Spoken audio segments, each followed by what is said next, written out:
Assalamualaikum warahmatullahi wabarakatuh. Selamat pagi, selamat siang, selamat malam. Perkenalkan kami dari kelompok 2. Di sini dengan anggotanya Stephen Emmanuel, Kalisa Hintara, Nadia Putri, Safa Fitri, Jessica Andani, Sita Fitri, dan Nurahma. Hari ini akan membahas mengenai heating, ventilation, air conditioning design, and room specification. Next.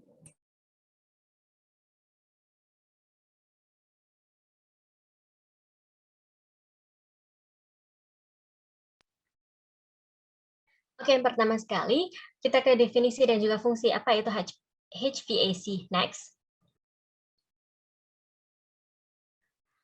Oke, dari definisi HVAC ini adalah ventilasi pemanas dan sistem pendinginan udara yang digunakan untuk mengkondisikan udara di area yang luas, di mana aircon biasa tidak dapat digunakan. Sistem ini digunakan untuk mengontrol tingkat karbon dioksida dan juga oksigen. Ia juga berperan dalam mengontrol kontaminasi partikel di udara dengan mengatur pergerakan udara. Sistem HVAC ini secara efektif dapat mengontrol kondisi udara dari parameter tertentu melalui pemanasan dengan menambahkan energi panas di suatu area untuk meningkatkan suhu. Pendinginan dilakukan melalui penurunan energi panas di suatu daerah untuk meningkatkan kelembaban relatif, sedangkan dehumidifying dilakukan dengan menghilangkan kelembaban atau uap air di suatu daerah. Udara dibersihkan dengan menghilangkan asap, debu, atau serbuk sari yang mencemari udara. Udara berventilasi dengan mempertahankan rasio gas yang dapat dilakukan dengan menambahkan udara segar eksternal. Next.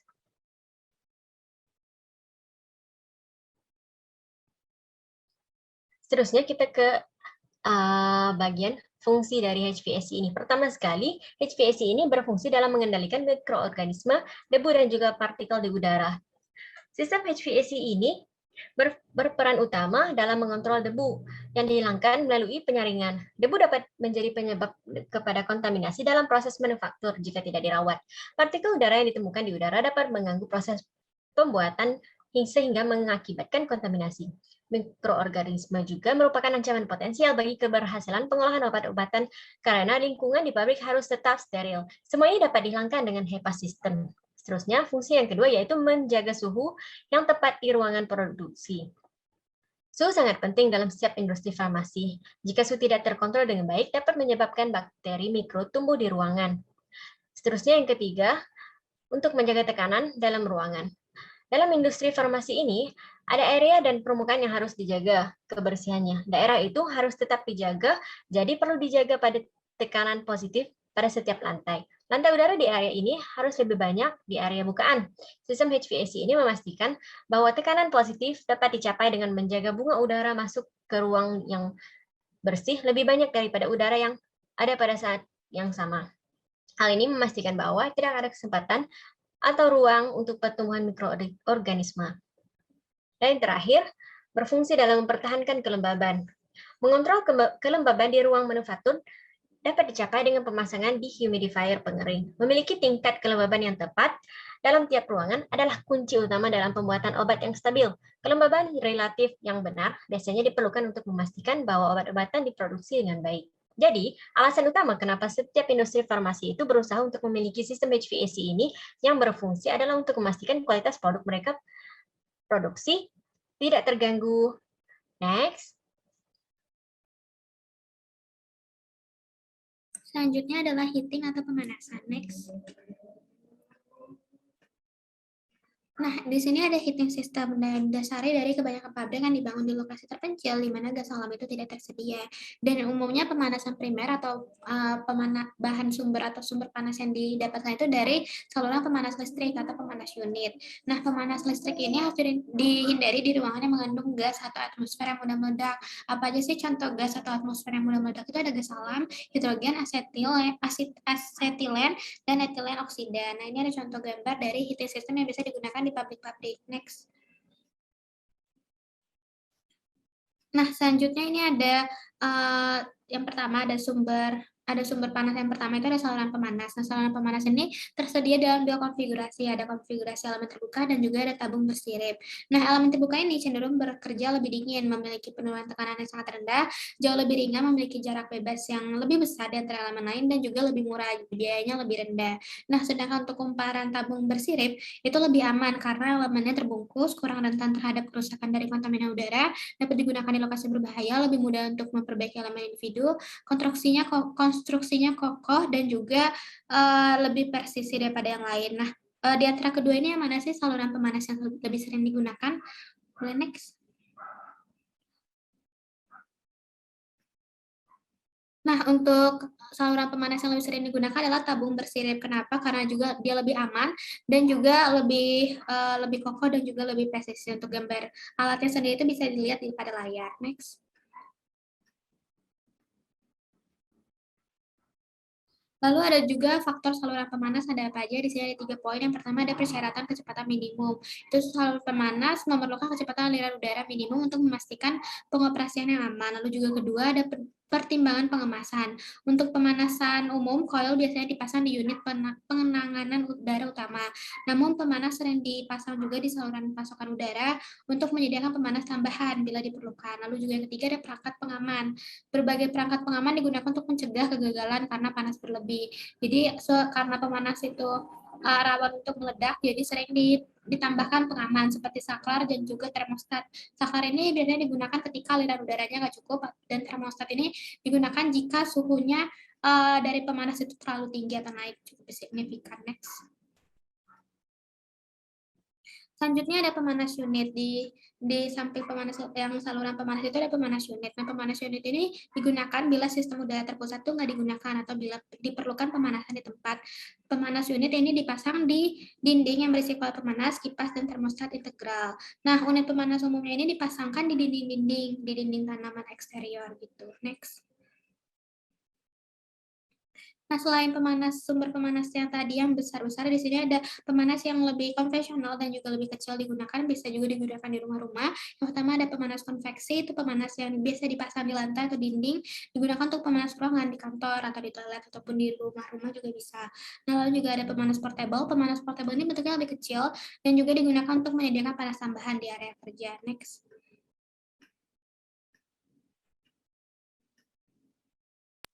Oke, untuk yang selanjutnya itu ada ventilation.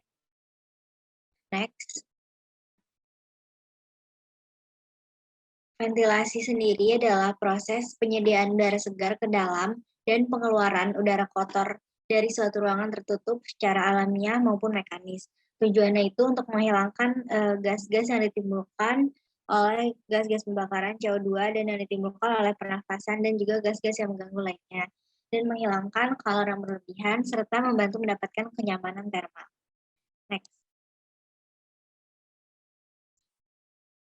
Alatnya yang pertama ada static pressure fan atau blower. Fungsinya itu untuk menggerakkan udara di sepanjang sistem distribusi udara yang terhubung dengannya, dan merubah energi listrik menjadi energi gerak, serta dapat mengatur jumlah atau debit udara yang masuk ke ruang produksi, sehingga tekanan dan pola aliran udara yang masuk ke ruang produksi dapat dikontrol. Next.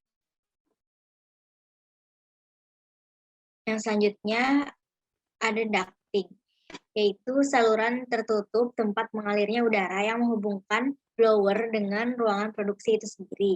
Dan ducting itu terdiri dari saluran udara yang masuk dan saluran udara yang keluar dari ruang produksi. Ducting dilapisi insulator untuk menahan penetrasi panas dari udara luar. Next. Selanjutnya adalah volume damper, yang berfungsi untuk mengatur jumlah udara yang dipindahkan ke dalam maupun yang keluar dari ruang produksi. Di sebelah kiri ini ada inlet grill, itu tempat keluarnya, maksudnya masuknya udara ke ruangan, dan yang ada return grill itu keluarnya udara. Next. Dan ini adalah gambaran dari instalasi lubang udara masuk di ruangan tertutup. Next. Selanjutnya ada air conditioning. Next. Pendingin udara atau air conditioning adalah kombinasi proses yang melakukan banyak fungsi secara bersamaan, mulai dari mengkondisikan udara, mengangkutnya, dan mengantarkannya ke ruang yang dikondisikan. Untuk parameternya seperti ukuran dan hunian yang dikondisikan, parameter lingkungan dalam ruangan yang akan dikendalikan, kualitas dan efektivitas pengendalian, dan biaya yang terlibat, menentukan berbagai jenis dan pengaturan komponen yang digunakan untuk memberikan karakteristik yang sesuai.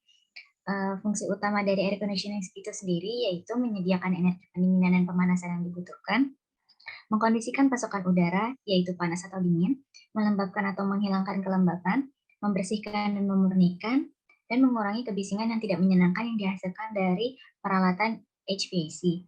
Kemudian untuk mendistribusikan udara yang dikondisikan yang mengandung udara luar yang cukup ke ruang yang dikondisikan. Kemudian mengontrol dan mempertahankan parameter lingkungan dalam ruangan seperti suhu, kelembapan, kebersihan, pergerakan udara, tingkat suara, dan perbedaan tekanan antara ruang yang dikondisikan dan sekitarnya dalam batas yang telah ditentukan. Next. Untuk air conditioning pharmaceutical product farmasi itu kan memerlukan kontrol suhu, kelembapan, dan kebersihan udara. Misalnya pada ekstrak hati memerlukan suhu 75 derajat Fahrenheit atau 23,9 derajat Celcius dan kelembapan relatifnya 35%. Jika suhu melebihi 80 derajat Fahrenheit atau 26 derajat Celcius, maka ekstrak cenderung akan memburuk. Maka diperlukan pemasangan filter udara efisiensi tinggi pada sebagian besar area di pabrik farmasi untuk mencegah terjadinya kontaminasi. Next. Selanjutnya yang kelima yaitu humidity atau kelembaban. Next. Secara umum kelembaban diatur untuk mengontrol kadar air pada udara. Kelembaban maksimal diatur pada saat menggunakan sistem pendinginan seperti AC karena jumlah kadar air dalam udara akan naik atau turun secara signifikan. Berikut adalah tabel yang menunjukkan kadar kelembaban pada udara yang direkomendasikan. Yang pertama pada ruangan pipa yaitu maksimum 80%, pada ruangan elektrikal 40-80%, pada ruangan pengunjung 30-80%, pada ruangan kontrol 40-80%, pada ruangan komputer 45-55%, pada ruangan kantor 30-70%, pada ruangan makan 30-70%. Dan untuk suplai udara yaitu maksimum 80%. Tetapi untuk beberapa produk tertentu, kelembaban ruangan dapat mempengaruhi material flow pada waktu pengisian bubuk steril sehingga memerlukan kelembaban nisbi kurang dari 40%. Next.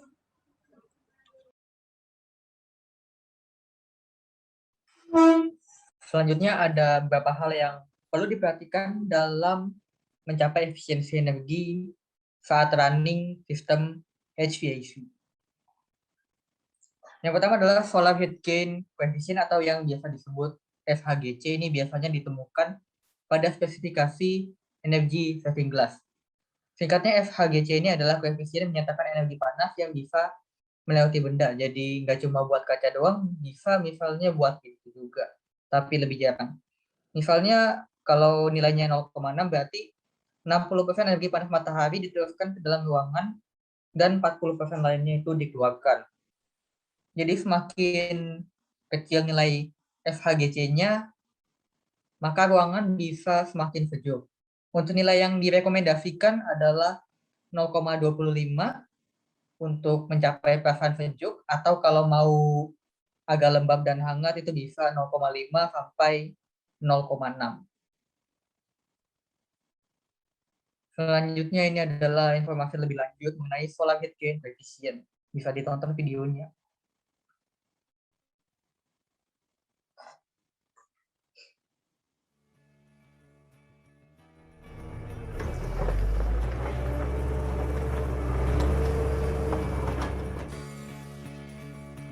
Energy efficiency is like a three-legged stool where each leg has a purpose. If you lose one leg, the stool topples over. The three legs of energy efficiency include U-factor, solar heat gain coefficient, and air infiltration. Hi, I'm Doug the Trainer with Harvey Windows and Doors, and today we will discuss solar heat gain coefficient. First, let's provide some context. Solar heat gain coefficient ratings for windows is a measurement of how much radiant heat comes in through a window. And radiant heat is the heat felt from the sun that is absorbed by people or objects and can warm a room.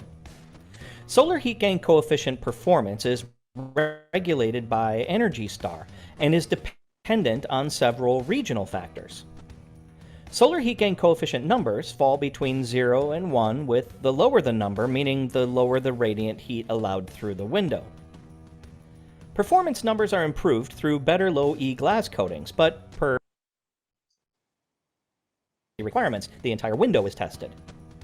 And even though this might sound a bit confusing, Sometimes a higher number is better, and sometimes a lower number is better. Allow me to explain. Imagine it is a nice, sunny summer day and the temperature is a balmy 98 degrees. A lower solar heat gain coefficient number would be like standing under a shade tree to escape the heat, rather than being in the direct bright sunshine. But sometimes, standing in the bright sunshine actually might feel better, like when it's really cold out. In order to understand good performance numbers, we must leverage a few reference points. The Energy Star map. Here we can see the recommended solar heat gain coefficient numbers based on geography. The numbers are based upon the number of days heating and or cooling and is determined to be optimal for your region. You should also take into consideration any uncomfortable areas of the home. If you have a west-facing wall, for instance, that has a ton of windows, allowing more radiant heat may make that room very uncomfortable in the summer. And likewise, in the northern extremes of the country with a north-facing wall and a lot of windows, well, you may want to let in as much radiant heat as possible. Shaded areas around the home should also be considered. Shaded areas limit the available radiant heat, so you will want to adjust accordingly. The NFRC specifically calls out solar heat gain coefficient numbers on each window's label.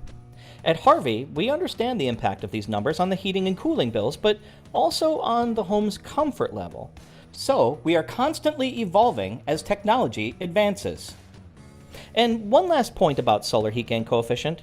Both radiant heat and UV rays are filtered with lower numbers, so if fading of your flooring, curtains, or furniture is important to you, well, you may want to take that into consideration as well.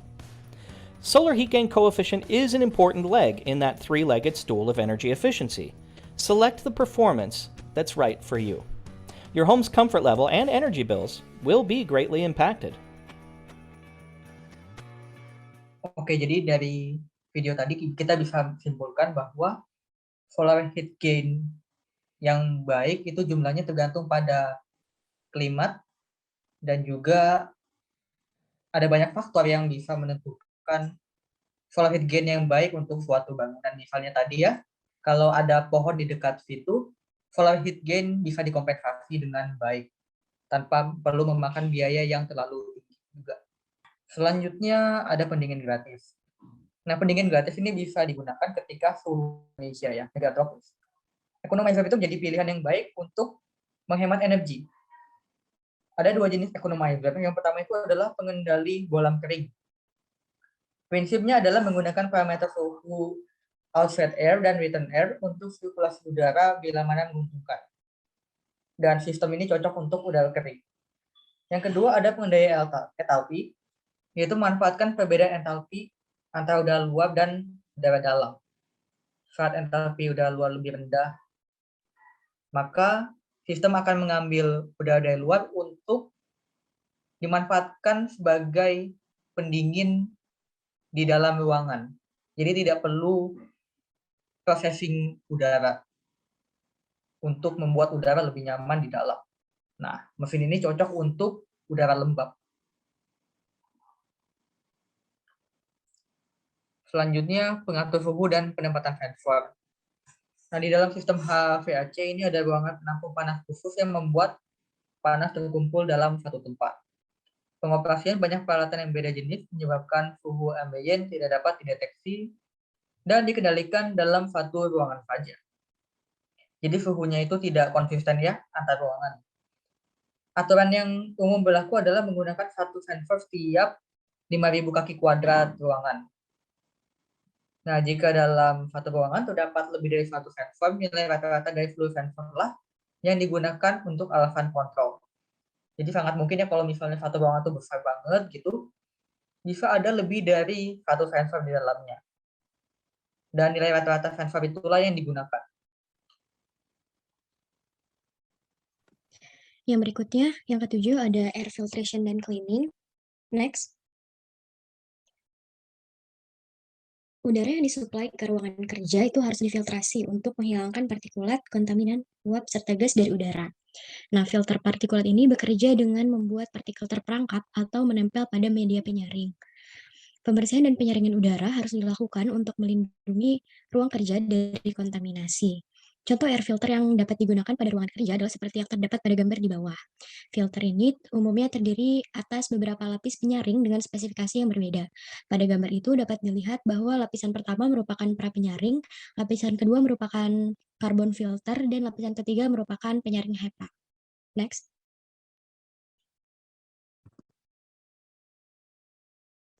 Kinerja dari filter ini bergantung pada beberapa faktor, termasuk ukuran partikel, kecepatan udara ketika melalui media filter, bahan filter, dan kepadatannya, serta penumpukan kotoran pada filter. Karakteristik utama dari suatu filter adalah efisiensinya dalam menghilangkan partikulat, ketahanannya terhadap aliran udara, serta kapasitasnya dalam menahan partikulat atau weight per filter. Next.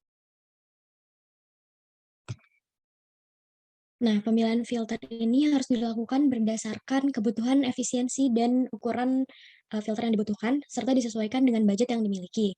Semakin kecil ukuran partikulat yang perlu disaring, dan semakin efisien penyaringan yang perlu dilakukan, maka semakin mahal pula harga filter yang harus digunakan. Nah, pada gambar adalah contoh partikel yang perlu disaring dan ukurannya. Contohnya, untuk ruangan yang bebas dari virus, diperlukan filter dengan pori lebih kecil dari 0,01 mikron. Next. Nah, kinerja pembersih udara ini dievaluasi oleh nilai Clean Air Delivery Rate atau CADR yang merupakan jumlah udara bersih yang disediakan oleh filter untuk mengaliri suatu ruangan.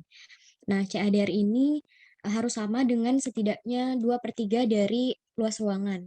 Contohnya, apabila suatu ruangan memiliki dimensi 10 meter maka ruangan tersebut memiliki luas sebesar 120 meter persegi. Maka nilai CADR minimal dari filter yang digunakan pada ruangan tersebut adalah 2/3 dikali 120 meter, sama dengan 80 CADR. Next. Seterusnya kita ke bagian komponen dasar dari HVAC ini. Next. Next.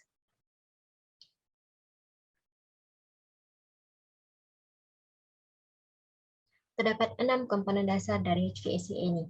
Yang pertama, heating unit. Yang kedua, kita ada filter. Yang ketiga, kompresor. Yang keempat adalah condensing unit. Yang kelima, evaporator atau juga dikenal sebagai cooling coil. Yang keenam, ada control system. Next.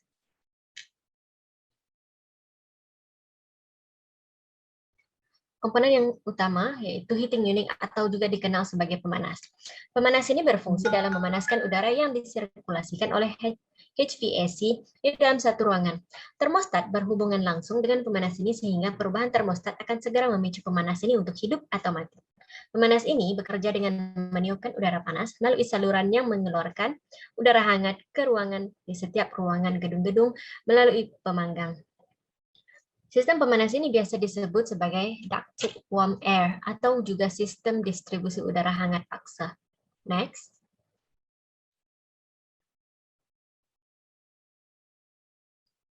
Komponen seterusnya kita ada kompresor. Kompresor adalah jantung dari fungsi pendinginan sistem pemanas HVAC ini.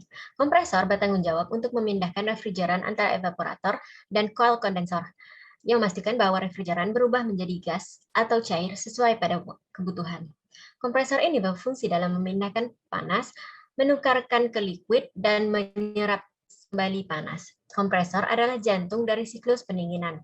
Siklus pendinginan dimulai ketika kompresor menarik gas pendingin bertekanan rendah yang dingin dari dalam ruangan. Kompresor yang digerakkan adalah untuk memeras zat pendingin, lalu menaikkan suhu dan tekanannya sehingga keluar dari kompresor sebagai gas panas yang bertekanan tinggi.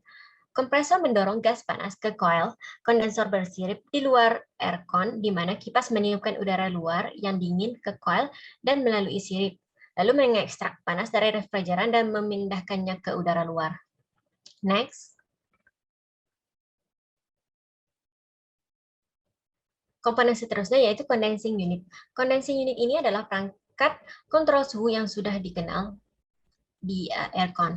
Ia bekerja dengan memindahkan energi dalam bentuk panas dengan mengkompres gas yang dikenal sebagai refrigeran, lalu memompa melalui sistem kumparan dan menggunakan udara di sekitar kumparan untuk memastikan dan mendinginkan ruangan. Komponen Yang seterusnya yaitu cooling coil atau juga dikenal sebagai evaporator. Evaporator ini berfungsi untuk mendinginkan refrigeran sehingga dapat menyerap panas. Pada saat kipas meniupkan udara di atas coil, zat pendingin menjadi dingin dan berubah menjadi uap. Next.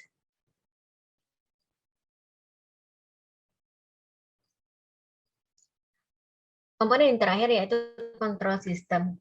Komputer internal pengontrol diprogram untuk membuat keputusan berdasarkan input sensor dan set point yang diinginkan, lalu menghitung output yang dibutuhkan. Apabila suatu ruang terlalu panas, misalnya, output pada pengontrol akan membuka aktuator peredam untuk mengalirkan lebih banyak udara dingin ke dalam ruang. Sistem kontrol dimulai dengan sensor di termostat. Ia mengukur suhu di ruangan di sekitarnya, lalu membandingkannya dengan suhu target yang telah ditetapkan. Termostat mengirimkan sinyal ke tungku untuk mengaktifkan blower dan memberi lebih tinggi suhu dingin. Controller ini terus memeriksa suhu dari masa ke masa dan ketika ruangan akhirnya mencapai suhu ideal, ia akan mengirimkan sinyal lain untuk menghentikan peniup. Next.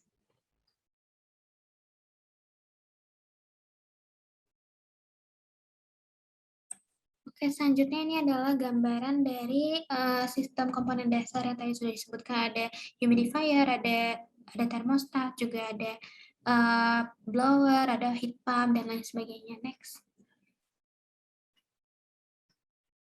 Nah, lalu selanjutnya dilanjutkan dengan tipe sistem untuk komponen dasar. Nah, untuk tipe sistemnya itu ada 7. Yang pertama ada package rooftop, yang kedua ada split system, yang ketiga ada heat pump, yang keempat ada geothermal heat pump, yang kelima ada variable air volume, yang keenam ada control device, dan yang ketujuh ada major equipment. Next. Selanjutnya ini ada cara kerja bagaimana package rooftop bekerja mengalirkan udara. Next. First, we have the housing. This needs to protect all the mechanical and electrical equipment inside the unit from the sun, wind, rain, snow, frost, etc. There will be some access panels built into this to allow engineers to access the components inside and perform maintenance. At one end, there will typically be an air hood. This is where the outside ambient air will be drawn into the machine. The hood is shaped this way to stop water, snow, and debris from entering into the unit. There will usually be a mesh across the inlet of the air hood which will prevent wildlife and objects from entering, as this will cause blockages and damage the fan. The next thing we might find are some dampers. Not every unit has these, but newer models typically do. These are basically sheets of metal which rotate together. They open fully to allow air to enter the unit, or they close to seal the unit and prevent air from entering or leaving. Some dampers can vary to somewhere between fully open and fully closed, especially if recirculation is used, and we'll look at that later in this video after this basic model. After the dampers, we'll find the filters. These will usually just slide out from the service door. Their purpose is to clean the air by capturing the dirt and the dust which is contained within the incoming fresh outside air. If we don't have filters installed, then the fan, heat exchangers, mechanical components, and the ductwork are all going to slowly be covered by the dust, and it's going to reduce the effectiveness and the efficiency of the machine. If too much dust builds up on these components, then it's eventually going to lead to the failure of the machine. After the filters, we'll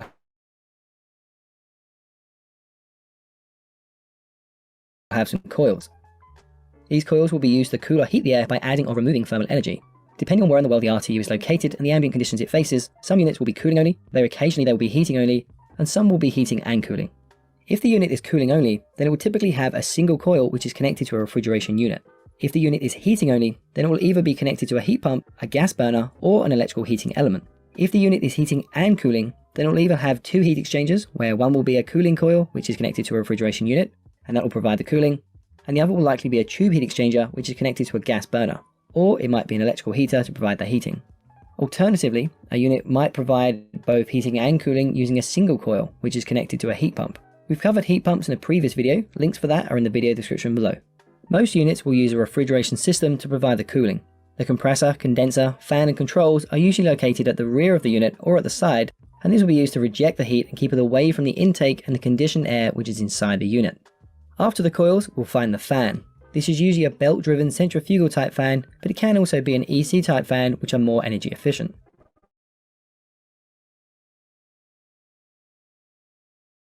The fan pulls the air from outside through the dampers, filters, coils, and then we'll push this through the ductwork to be distributed around the building. Oke, jadi tadi package rooftop itu rata-rata First, we have the berisi semua komponen yang dibutuhkan untuk mengalirkan udara di ruangan-ruangan. Nah, selanjutnya ada split system. Boleh di-play videonya?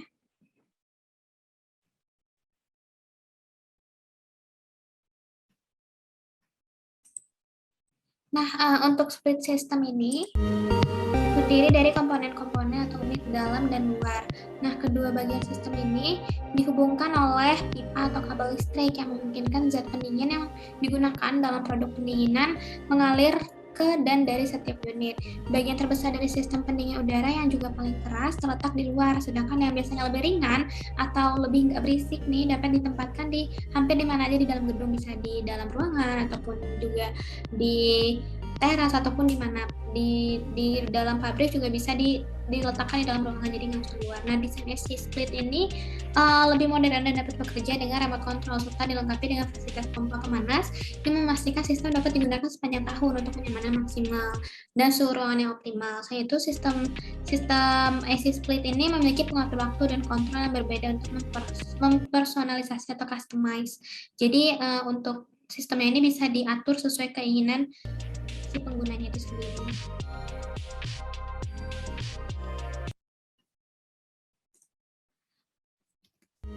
Oke, next. Nah, selanjutnya ada heat pump. Nah, heat pump ini merupakan operasi dari siklus pendingin sederhana dan juga dia itu sistem prinsipnya itu membalikan siklus dan menyediakan pemanas.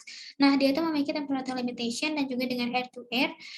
Dia itu terdiri dari water source dan juga geothermal. Nah, bisa dilihat di gambar ini juga ada sebelahnya itu adalah kondensor yang panas dari geothermal itu, dan juga di sebelahnya itu ada water source-nya itu nanti yang menyebabkan evaporasi. Next.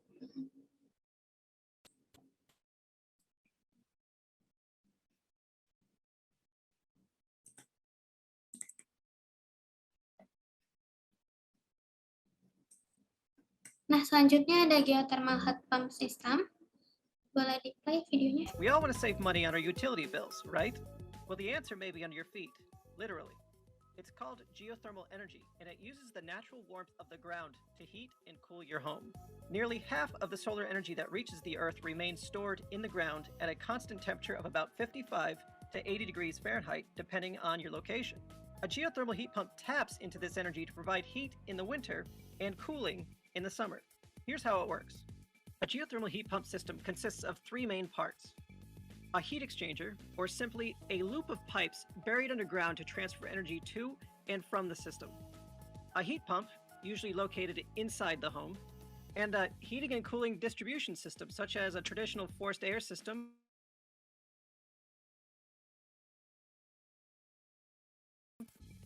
or a radiant floor hydronic heating system.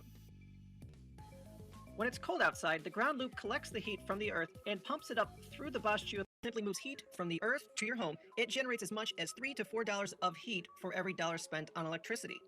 Compare this to a traditional gas furnace, which only generates 65 to 95 cents of heat for every dollar spent on fossil fuels. Now, when it gets hot outside, the Bosch geothermal heat pump collects the heat from your home and pumps it to the much cooler earth below. Thanks to this constant temperature of the earth, a geothermal heat pump is twice as efficient as air conditioners or air-to-air heat pump.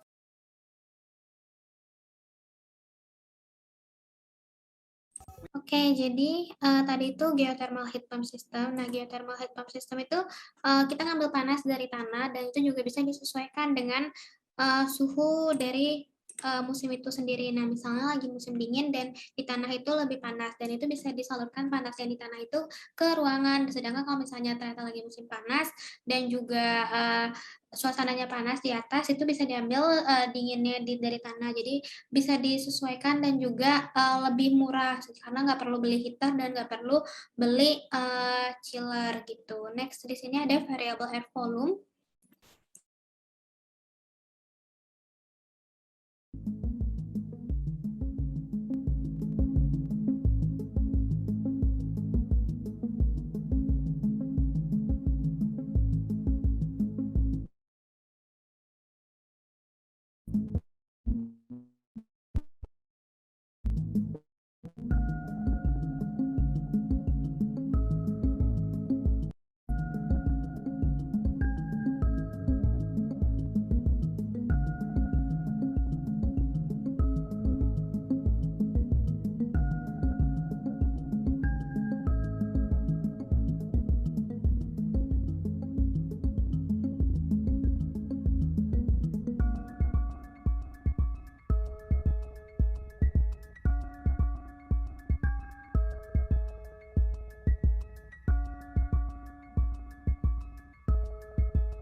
Oke, tadi itu ada variable air volume. Jadi variable air volume ini kita bisa melakukan customize nih dengan suhu udaranya itu sendiri. Nah, biasanya kalau suhu udara itu 100% ataupun kurang dari 100%. Nah, ini menyebabkan keborosan. Jadi kalau misalnya kita pakai variable air volume itu kita bisa menentukan tergantung dari banyaknya orang, itu dari sensor dari CO2 orang-orang yang ada di sana. Jadi dia mengatur aliran udaranya dan juga lebih hemat energi dan juga lebih nyaman untuk digunakan, jadi nggak terlalu dingin dan juga nggak terlalu panas. Next.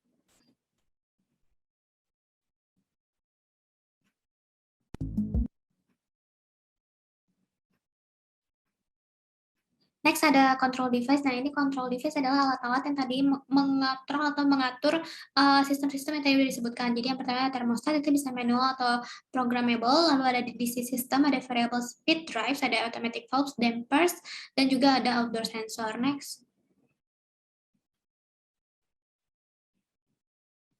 Selanjutnya ada major equipment. Nah, major equipment ini alat-alat yang paling utama dan paling penting yang harus selalu ada di heating,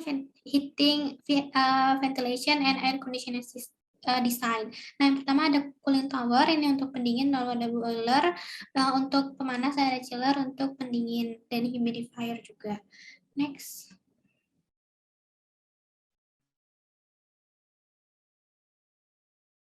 Yang selanjutnya ada sistem control.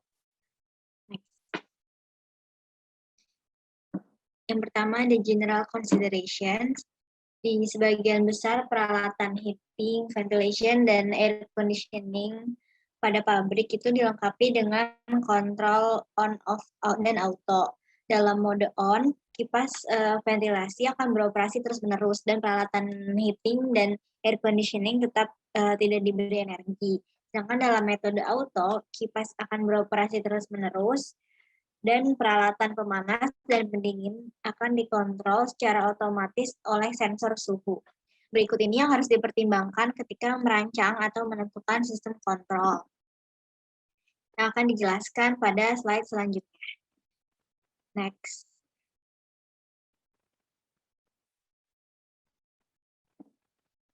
Yang pertama ada simplicity. Jadi pabrik yang biasanya terletak di daerah terpencil, di mana layanan teknis tingkat tinggi mungkin tidak tersedia. Jadi dijaga agar sistem sesederhana mungkin agar dapat memfasilitasi perbaikan jika nantinya terjadi kerusakan. Yang kedua itu energi recovery. Pada sebagian besar pabrik dirancang untuk operasi tanpa awak karena menggunakan mesin. Oleh karena itu, tujuan utama dari HVAC ini adalah perlindungan peralatan. Karena fluktuasi suhu yang luas di pabrik, setiap desain harus dievaluasi peluang untuk menghemat atau memulihkan energi. Yang ketiga ada free cooling. Jadi jika suhu di luar ruangan berada di bawah 35 derajat Fahrenheit, dapat menghemat energi yang signifikan. Menghemat dapat dikontrol oleh dry bulb controller atau enthalpy controller. Next. Yang keempat ada average temperature. Jadi aturan umumnya adalah menggunakan satu sensor untuk setiap 5.000 feet square atau sekitar 464 meter persegi. Biasanya 3 atau 4 sensor suhu harus ditempatkan di seluruh ruangan. Sinyal suhu rata-rata dari sensor digunakan untuk controlling. Yang kelima ada freeze protection. Sediakan termostat atau sensor batas rendah pada bukaan udara luar tempat masuknya udara. Jika perlu, termostat harus membuka katup pembuangan yang dikontrol secara otomatis untuk mengalirkan air dari sistem. Yang keenam ada high limit thermostat. Sediakan termostat batas tinggi untuk menghilangkan energi coil jika suhu pelepasannya terlalu tinggi, yaitu 135 hingga 165 Fahrenheit. Yang ketujuh ada step and proportional controllers. Jadi output dari coil pemanas listrik harus dikontrol melalui multi-stage step controllers. Sediakan saklar tekanan diferensial atau saklar aliran udara untuk mencegah pemberian energi pada coil atau untuk menghilangkan energi pada coil. Next. Selanjutnya ada independent control, di mana adanya perbedaan sistem HVAC oleh beberapa pabrik itu menyebabkan sistem kontrolnya yang digunakan juga berbeda. Jika unit HVAC-nya itu tidak terintegrasi dalam sistem manajemen energi, maka kompatibilitas bukanlah masalah yang signifikan. Namun jika unit HVAC-nya itu diintegrasikan ke dalam sistem manajemen energi, maka ketidakcocokan mungkin akan muncul meskipun ada kecenderungan menuju ke protokol terbuka. Pada kondisi ini, penggunaan pengontrolan kesatuan eksternal yang diproduksi oleh suatu produsen kontrol mungkin akan menguntungkan karena resiko ketidakcocokannya itu hampir dihilangkan dan pemeliharaan serta penyesuaiannya juga dapat disederhanakan karena suatu protokol yang digunakannya. Kemudian ada indicating panel. Panel indikasi ini tuh harus disediakan untuk memantau status pengoperasian sistem dan peralatan HVAC utama. Panel indikasi harus independen dari panel kontrol sistem HVAC utama untuk mengaktifkan lokasi jarak jauh jika perlu. Panel harus mencakup lampu indikasi yang cukup untuk mengidentifikasi kegagalan peralatan tertentu, memperingatkan personel pemeliharaan ketika servis peralatan diperlukan, dan membantu personel pemeliharaan dalam mengisolasi masalah. Kemudian ada termostat, di mana termostat ini tuh pada kondisi pendengaran, ventilasi, dan pendinginan unit AC utama harus dikontrol oleh satu sensor termostat, sehingga tidak terjadi tumpang tindih tahapan yang disebabkan oleh penyesuaian manual dari sensor terpisah. Next.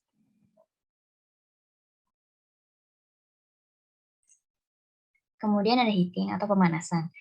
Elemen pemanasannya ini tuh harus berupa jenis tabung selubung bersirip yang terbuat dari monel, baja berlapis keramik, atau baja berlapis tembaga untuk menahan korosi akibat kelembapan di udara. Kapasitas pemanas itu harus dibagi menjadi beberapa tahap sehingga tiap tahapnya itu akan memanaskan volume udara antara 3F dan 8F. Pemanas itu harus dikontrol secara otomatis melalui pengontrol langkah atau pengontrol profesional untuk mengatur pemanas dari tanpa beban ke beban penuh. Kemudian ketika pemanas tidak lagi diperlukan, peredam udara luar dan peredam udara balik harus dikontrol untuk menjaga suhu pasokan udara di atas suhu ruang minimum yang diperlukan.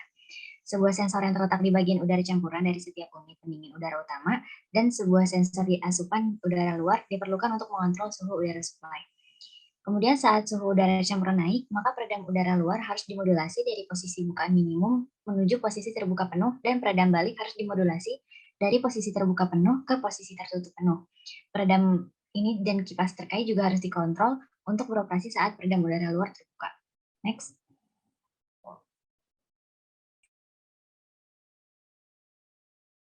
Berikut ini adalah skematik diagramnya. Next.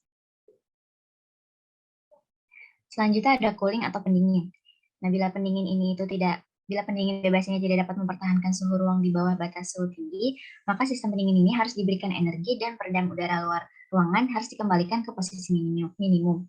Kemudian saluran pembuangan uap dan peredam atap harus dimatikan atau ditutup setelah sistem pendingin diberi energi.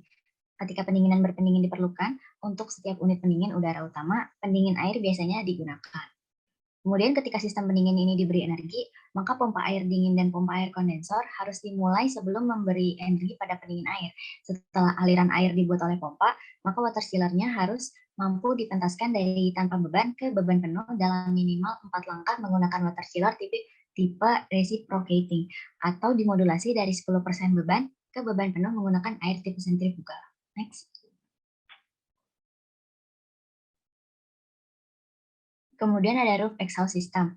Sistem ini secara otomatis dikendalikan oleh pengontrol jarak jauh. Pada pabrik yang ber-AC, dengan peralatan pendingin, kontrol harus memungkinkan kipas angin atap untuk menghilangkan energi dan peredam masuk dan buang menutup ketika suhu dalam ruangan pabrik naik ke titik yang telah diatur dan menyerukan pendinginan. Dan ini akan memungkinkan terjadinya stratifikasi dan mengurangi beban pendinginan. Next. Selanjutnya yang ke-10 yaitu testing dan commissioning. Next. Yang pertama ada testing, adjusting, and balancing atau disingkat TAB. Nah, TAB ini adalah prosedur yang bertujuan untuk pengecekan dan penyesuaian sistem untuk memastikan koordinasi desain secara objektif. Biasanya TAB dilakukan setelah semua instalasi telah dipasang. Beberapa kuantifikasinya adalah sebagai berikut. Yang pertama, menyeimbangkan sirkulasi air dan udara. Contohnya katup penyeimbang pada koil atau sirkuit air dan peredam penyeimbang pada sistem distribusi udara harus disesuaikan untuk dapat menyediakan aliran yang dibutuhkan. Yang kedua, menyesuaikan sistem. Contohnya adalah kipas angin yang memerlukan pengaturan secara khusus. Yang ketiga, pengukuran listrik. Pengukuran tegangan dan arus diperlukan untuk memverifikasi kebutuhan daya dan memastikan motor tersebut tidak mengalami kelebihan beban. Yang keempat ada performa peralatan. Harus dilakukan perekaman data untuk memverifikasi dan mengontrol kinerja semua komponen sesuai dengan yang didesain. Yang kelima, kontrol. Sistem kontrol harus dipastikan yang mana yang merupakan manual dan yang mana yang merupakan otomatis. Dan yang keenam yaitu kebisingan dan getaran. Kebisingan dan getaran harus diukur secara kritis. Dengan begitu dapat diketahui jika ada sistem yang menunjukkan kebisingan dan getaran yang tidak normal. Next.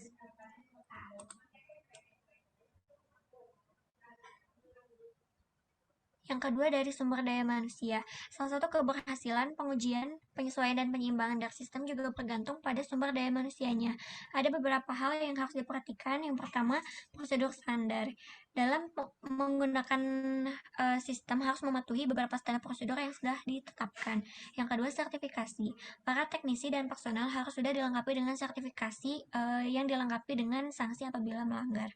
Yang ketiga, ada hasil laporan. Pelaporan data harus disertakan untuk mengetahui kualifikasi dari setiap peralatan. Dan yang keempat adalah semua peralatan TAB harus sudah dikalibrasi pada saat pengecekan. Next. Yang ketiga ada desain sistem. Sama seperti TAB, desain sistem juga merupakan salah satu hal yang berkontribusi atas keberhasilan sistem. Ada beberapa hal yang harus diperhatikan. Yang pertama itu penyeimbangnya. Contohnya, harus selalu disediakan peredam penyeimbang yang cukup dan katup pada sambungan cabang di seluruh sistem. Contohnya pada cabang pipa sehingga pipa tersebut kokoh dan stabil. Yang kedua adalah kebutuhan transisi. Misalnya pada sambungan pipa harus ada penyambung atau transisi yang kuat dan kokoh. Yang ketiga ada izin minimal. Contohnya adalah menentukan panjang saluran minimum yang diperlukan untuk sambungan siku dan saluran masuk dan keluar kipas angin. Hal ini dilakukan dengan menunjukkan panjang sebenarnya yang dibutuhkan atau menunjukkan diameter saluran ekuivalen. Dan yang keempat yaitu titik pengukuran. Posisi tempat dan sesuatu barang yang mengalir-alirkan udara harus diperhatikan. Next.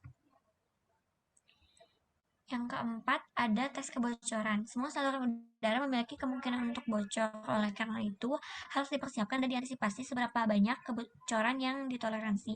Yang kelima, suara dan getaran. Meskipun jarang digunakan sebagai parameter, beberapa kondisi memang menyebabkan pengukuran menjadi tidak objektif. Dan pengujian harus sesuai dengan standar prosedur. Next.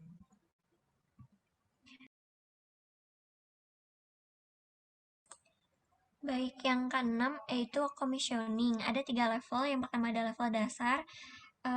Beberapa contohnya yaitu memastikan pengguna menyediakan sistem yang berfungsi maksimal sesuai dengan spesifikasi. Yang kedua, koordinasi kerja sesuai perencanaan. Yang ketiga, memastikan bahwa sistem operasi termasuk urutan kontrol diperiksa dan kinerjanya fungsional. Yang keempat, mengidentifikasi dan memberi solusi atas masalah yang mungkin terjadi, kemudian mendokumentasikan, mendemonstrasikan performa sistem dan pelatihan personel. Yang level 2 yaitu pelatihan komprehensif. Pada level 2 ini prosedur atau kondisi harus dijelaskan secara lengkap sesuai dengan persyaratan spesifikasi. Level 3 adalah sistem kritis. Pada level ini adalah level yang paling ketat di mana kinerjanya sangat penting. Beberapa contohnya adalah penyelamatan kebakaran sehingga harus disiapkan dan diantisipasi seperti penyediaan sinyal alarm kebakaran, kontrol asap, jalur evakuasi dan lain-lain. Yang kedua ada keselamatan nyawa. Contohnya adalah pembuatan ventilasi yang baik untuk mencegah terhirupnya bahan kimia beracun. Yang ketiga ada auto backup untuk sistem yang otomatis terhenti jika terjadi sesuatu kegagalan. Dan yang keempat adalah kerusakan mayor. Next.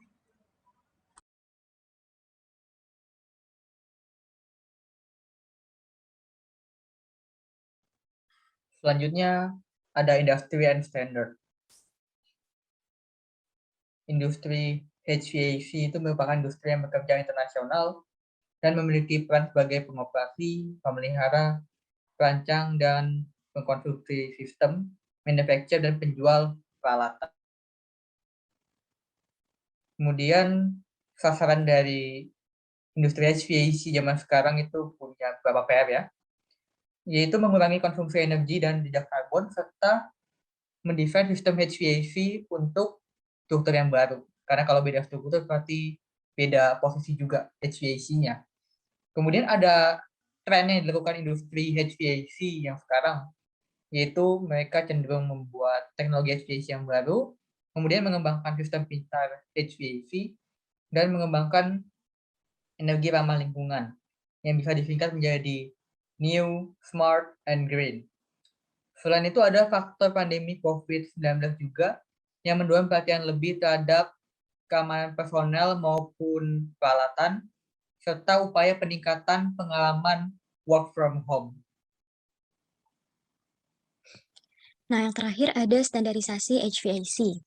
Perancangan dan pemasangan sistem HVAC distandarisasi secara internasional oleh ISO TC 205 tentang desain lingkungan bangunan atau Building Environment Design. ISO TC 205 ini mencakup 52 standar, termasuk ISO 16813/2006 mengenai Building Environment Design, Indoor Environment General Principles. Nah, ISO 16813/2006 ini menetapkan prinsip-prinsip umum desain lingkungan bangunan dengan mempertimbangkan lingkungan indoor yang sehat bagi penghuninya dan melindungi lingkungan untuk generasi mendatang. Tujuan dari standarisasi HVAC ini tuh apa sih? Yang pertama adalah untuk memberikan batasan mengenai masalah keberlanjutan desain suatu bangunan atau sustainability. Seperti yang sebelumnya telah dibahas oleh Stephen, salah satu langkahnya adalah dengan mengurangi penggunaan karbon. Yang berikutnya adalah menyamakan kriteria rasional untuk kualitas udara dalam ruangan, kenyamanan termal, kenyamanan visual, efisiensi energi, serta kontrol sistem HVAC. Yang terakhir adalah membuat iterasi antara keputusan dan evaluasi desain selama proses perancangan. Next.